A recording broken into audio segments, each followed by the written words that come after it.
Perdana Menteri Israel Benjamin Netanyahu kini menghadapi tekanan diplomatik global yang belum pernah ia alami sebelumnya. Dilaporkan posisi Israel di kancah internasional mulai goyah setelah 25 negara barat secara terbuka menyuarakan kecaman terhadap perang di Gaza. Sejumlah negara dari kawasan Uni Eropa seperti Prancis, Jerman, Belanda, dan Irlandia hingga negara-negara di Amerika Latin mulai menyuarakan penolakan terhadap operasi militer Israel di Gaza. Bahkan beberapa negara yang selama ini dikenal sebagai sekutu dekat Israel turut meminta agar serangan militer segera dihentikan. Mengutip Tribun News pada 22 Juli, para pemimpin dunia tersebut menilai bahwa penderitaan warga sipil di Gaza sudah melewati batas kemanusiaan.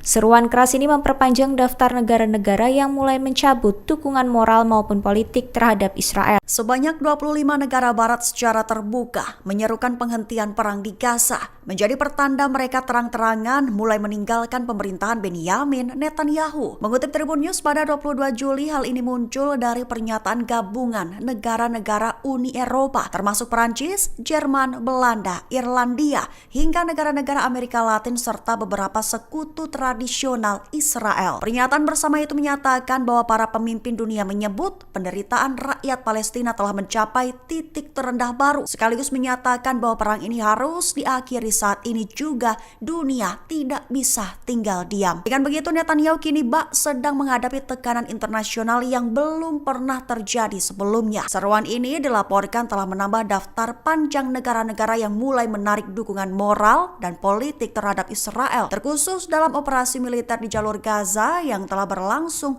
lebih dari 9 bulan. Menteri Luar Negeri Iran Abbas Araghchi memperingatkan bahwa gencatan senjata terbaru dengan Israel masih bersifat sangat rapuh. Ia menegaskan bahwa Teheran siap mengambil tindakan balasan jika kesepakatan tersebut dilanggar. Pernyataan ini disampaikan Araghchi saat ia menghadiri pertemuan Organisasi Kerjasama Shanghai di Cina. Araghchi menjelaskan bahwa gencatan senjata yang disepakati setelah 12 hari agresi Israel terhadap Iran bulan lalu bukanlah hasil kompromi yang damai, melainkan didorong oleh ketegasan Iran dalam mempertahankan diri. Menurutnya, konflik ini bukanlah bentrokan biasa, melainkan bentuk agresi sepihak yang dilakukan Israel terhadap kedaulatan Iran. Ia menyebut tindakan Israel sebagai serangan yang tidak berdasar dan mengharuskan Iran untuk menggunakan hak membela diri. Mengutip dari IRNA pada 22 Juli, Menlu Iran kembali mengingatkan bahwa kesepakatan gencatan tersebut masih sangat rentan untuk runtuh sewaktu-waktu. Ia menuding Israel memiliki rekam jejak buruk dalam menghormati perjanjian gencatan senjata yang dibuatnya sendiri. Ia menegaskan bahwa Iran tidak menginginkan perang, namun tetap siap sepenuhnya jika konflik kembali pecah. Pemimpin gerakan Ansarallah Yaman Syed Abdul Malik Al-Houthi mengklaim akan menerjunkan pasukan beri dukungan multidimensi ke Gaza, menegaskan bahwa Yaman akan terus melawan para tirani Amerika Serikat dan Israel.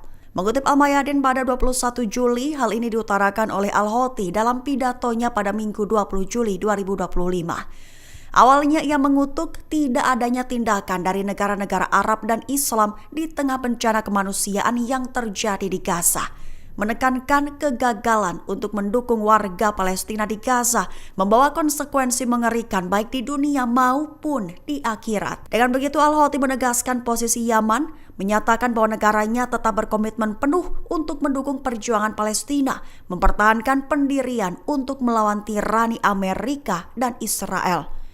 Ia menambahkan bahwa Yaman akan terus memberikan dukungan multidimensinya terhadap Gaza, terkhusus melalui operasi militer, mobilisasi rakyat, dan upaya perlawanan komprehensif. Kapal Rusia menuju perairan Teheran pada Senin 21 Juli 2025 dan pesawat kargo mulai berdatangan. Apakah Rusia mulai terang-terangan terjun ke zona konflik Iran?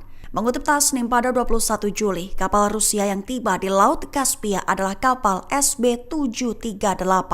Tujuan datangnya kapal Rusia diketahui untuk latihan bersama dengan nama Sandi Kasarex 2025. Latihan ini diikuti oleh prajurit dari Angkatan Laut Iran, Angkatan Laut Korps Garda Revolusi Islam, Komando Penegakan Hukum Republik Islam Iran, dan Angkatan Laut Federasi Rusia. Latihan ini juga akan melibatkan pengamat dari sejumlah negara pesisir Laut Kaspia. Sementara itu, sejak 16 Juli lalu, pesawat kargo Rusia terus berdatangan ke Iran. Bahkan, pesawat kargo Rusia lainnya telah mendarat di Iran dalam waktu kurang dari 2 hari sejak kedatangan pertama. Sumber intelijen regional menyebut pergerakan ini bukan rutin, melainkan bagian dari manuver militer yang lebih luas. Diduga kuat Moskow mulai membuka jalur dukungan terbuka bagi Iran di tengah konflik yang membara dengan Israel dan sekutunya. Namun perlu digarisbawahi bahwa belum ada pernyataan resmi dari pihak Kremlin.